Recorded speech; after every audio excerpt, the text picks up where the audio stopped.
Assalamualaikum warahmatullahi wabarakatuh. Tabi pun, perkenalkan, nama saya Arif Ramadhani dari jurusan Kimia, Fakultas Matematika dan Ilmu Pengetahuan Alam Universitas Lampung, kelas A, NPM 20170110056. Di sini, saya bersama kelompok saya di kelompok H, mata kuliah umum Pendidikan Bahasa Indonesia. Di sini adalah tugas akhir dari mata kuliah Bahasa Indonesia, yaitu membuat karya tulis ilmiah. Di sini kelompok kami, yaitu kelompok H, membuat judul, yaitu penambahan aloe vera sebagai antiseptik pada sabun mandi cair. Dengan anggota, yang pertama ada saya sendiri, yaitu Arif Ramadhani. Yang kedua ada Najla Soma Zahra. Dan yang ketiga ada Rizdiana Dwi Aprilia. Hal-hal yang akan kami bahas pada presentasi kali ini yaitu adalah 1. Pendahuluan, 2. Tinjauan pustaka, dan 3. Pembahasan, 4. Kesimpulan. Di sini untuk materi pertama, pendahuluan akan disampaikan oleh saya, yaitu saya sendiri. Untuk materi kedua, tinjauan pustaka, akan disampaikan oleh Najla Sauma Zahra, dengan dia juga menyampaikan kesimpulan. Nah, untuk materi yang ketiga yaitu pada pembahasan akan disampaikan oleh Rizdiana Dwi Aprilia. Baik, kita langsung saja ke materi pertama, yaitu di bab 1 kita akan membahas tentang pendahuluan dari materi ini. Nah, dari bab 1 ini yaitu yang dibahas ada pertama latar belakang, kedua rumusan masalah, ketiga tujuan penelitian, dan keempat manfaat dari penelitian ini.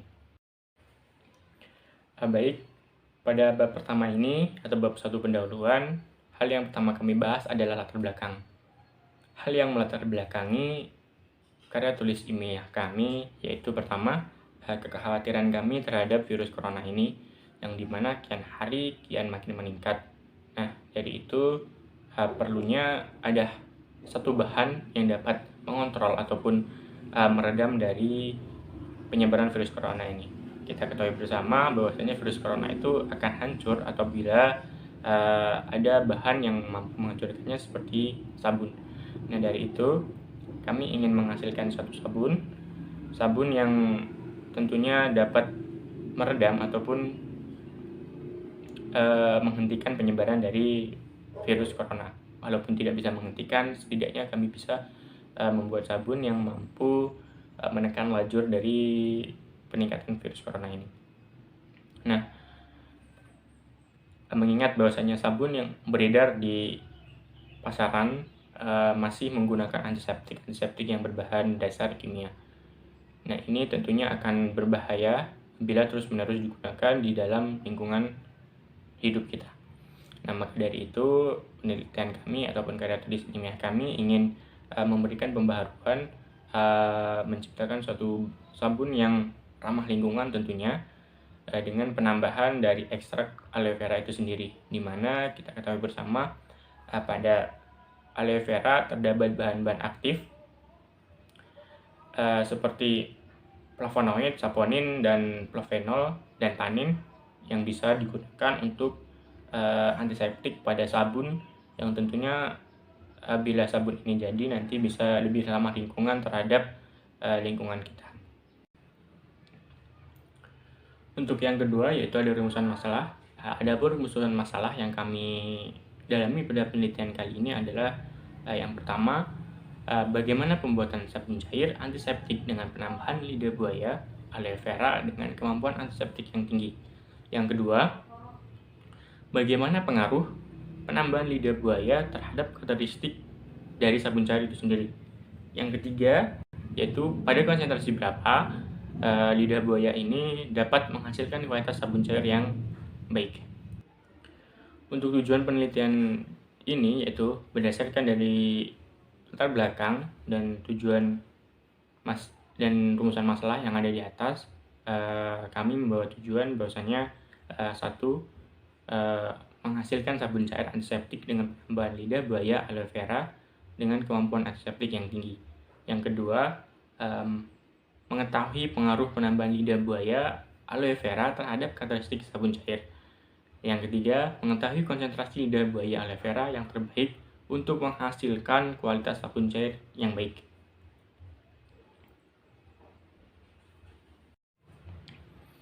Dan selanjutnya, manfaat penelitian.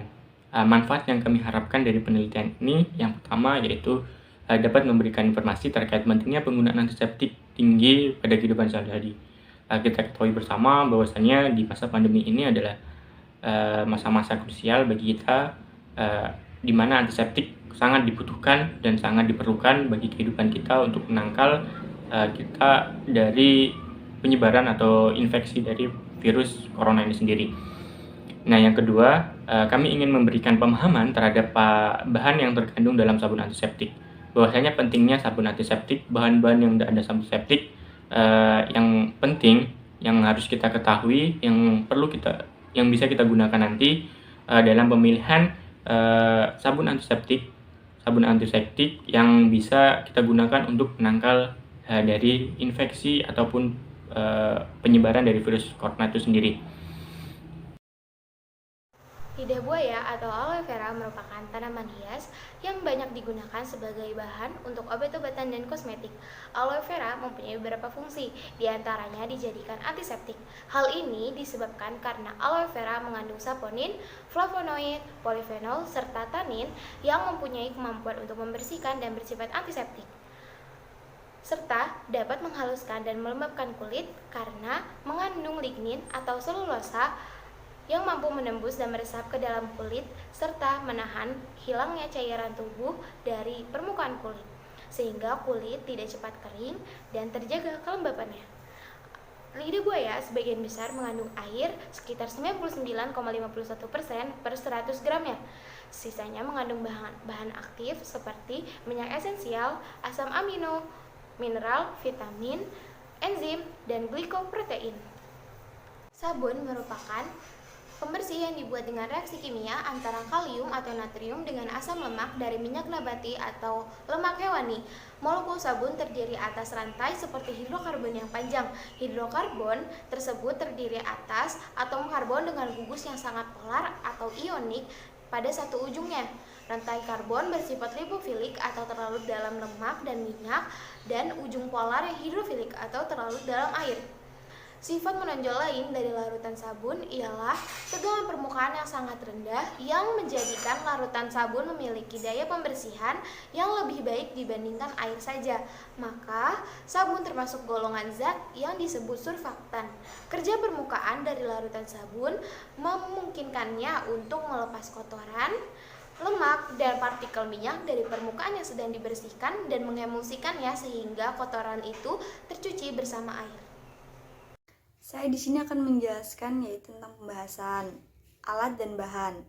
Alat-alat yang digunakan selama penelitian adalah gelas ukur, termometer, magnetic stirrer, hot plate, cawan aluminium, Erlenmeyer, oven, gelas pelala, pipet 1 ml, pH meter, viskotester, disikator, mikrotube, jangka sorong, seperangkat penangas air dan cawan petri. Sedangkan bahan-bahan yang digunakannya yaitu minyak kelapa, KOH, Aquades, gel daun lidah buaya atau aloe vera, CMC, gliserin, dan metilparaben sebagai pengawet. Bahan yang digunakan dalam analis kimia berupa Aquades, alkohol, aseton, larutan buffer HCl 0,1 N, dan indikator PP. Selanjutnya yaitu pembuatan sabun cair. Masukkan minyak kelapa sebanyak 30 gram ke dalam Erlenmeyer 250 ml. Dipanaskan pada suhu 70 derajat Celcius selama 5 menit. Ditambahkan dengan kalium hidroksida sebanyak 3,6 gram. Kemudian diaduk hingga mendapatkan sabun pasta. Sabun pasta ditambahkan dengan 20 gram Aquades, lalu dimasukkan natrium karboksi metil selulosa 1 gram, diaduk hingga homogen. Kemudian ditambahkan gliserin 1 gram. diaduk hingga homogen. Dimasukkan gel daun lidah buaya, diaduk hingga homogen. Pengadukan dengan magnetic stirrer 350 rpm sampai homogen. Suhu dipertahankan sekitar 70-800 derajat Celcius. Selanjutnya, turunkan suhu menjadi 400 derajat Celcius. Kemudian, masukkan metil paraben sebanyak 0,1% dan diaduk hingga homogen. Sabun cair kemudian dimasukkan ke dalam wadah bersih yang telah disiapkan. Selanjutnya, dan didapatkan hasil sebagai berikut. Hasil pengamatan terhadap kualitas gel lidah buaya dapat dilihat pada tabel berikut. Pengamatannya, yang pertama pH meter dan hasilnya 4,8. Yang kedua, kadar air dan hasilnya 99,47%. Yang ketiga, viskositas dan hasilnya 293 cp. Yang keempat, bobot jenis dan hasilnya 101 gram per mol. Pada tabel tersebut dapat dilihat hasil pengamatan pada gel lidah buaya atau aloe vera yang digunakan memiliki pH sebesar 4,8. Sedangkan pada literatur pH gel lidah buaya adalah sebesar 4,3. Nilai pH gel lidah buaya yang digunakan dalam penelitian ini mendekati dengan nilai pH. Yang selanjutnya yaitu hasil pengamatan viskositas dapat dilihat pada tabel berikut. Yang pertama, penambahan gel lidah buaya 9%, viskositasnya 3533 B. Yang kedua, penambahan gel lidah buaya 6%, yaitu viskositasnya 3700 B. Yang ketiga, penambahan gel lidah buaya sebanyak 7% dan viskositasnya yaitu 3833 B. Yang keempat, penambahan gel lidah buaya sebesar 8%, viskositas yang dihasilkan yaitu 3833 B. Dan sedangkan tanpa penambahan gel lidah buaya, viskositasnya yaitu 4367 delta. KK dikurang 0,12%. Angka-angka yang diikuti oleh huruf yang tidak sama menunjukkan nilai berbeda nyata menurut DNMRT pada taraf nyata 5%. Pada tabel di atas dapat dilihat bahwa viskositas sabun cair bervariasi dan ada kecenderungan menurun akibat perbedaan konsentrasi gel lidah buaya yang ditambahkan.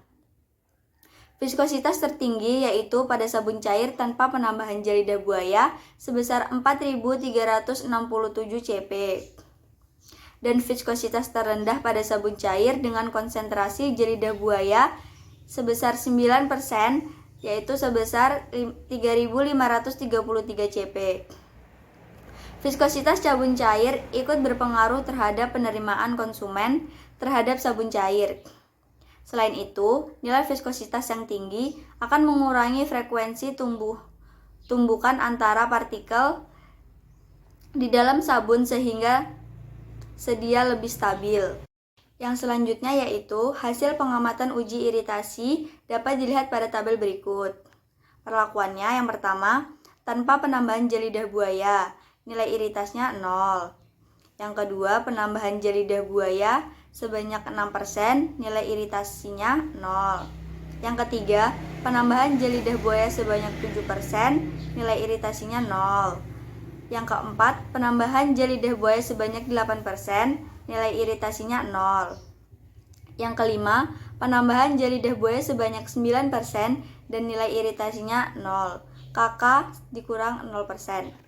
Dari tabel tersebut menunjukkan bahwa penggunaan sabun cair dengan penambahan gel lidah buaya tidak menimbulkan iritasi pada kulit. Iritasi kulit disebabkan oleh pH yang terlalu tinggi atau terlalu rendah, serta jumlah alkali bebas yang tinggi. pH bukanlah parameter utama yang menyebabkan kulit menjadi teriritasi. Parameter utama penyebab iritasi kulit pada sabun adalah alkali bebas. Kadar alkali bebas yang tinggi di atas 0,22% dan dapat menyebabkan iritasi pada kulit, dan biasanya kadar alkali bebas yang tinggi ditandai dengan pH sabun yang terlalu basah, pH di atas 2. Dalam penelitian ini, pH dan alkali bebas pada sabun telah memenuhi standar mutu menurut SNI 0,6/3532/1994, sehingga sabun cair ini aman untuk digunakan. Kesimpulan penelitian. Berdasarkan hasil penelitian yang telah dilakukan, dapat disimpulkan bahwa penambahan gel lidah buaya pada pembuatan sabun cair memberikan pengaruh nyata terhadap karakteristik sabun cair yang dihasilkan. Produk terbaik berdasarkan uji organoleptik sabun cair adalah perlakuan B, penambahan gel lidah buaya 6%. Dengan rata-rata panelis yang menyatakan suka dan sangat suka terhadap warna 83%, aroma 47%, kekentalan 70%, dan banyak busa 67%.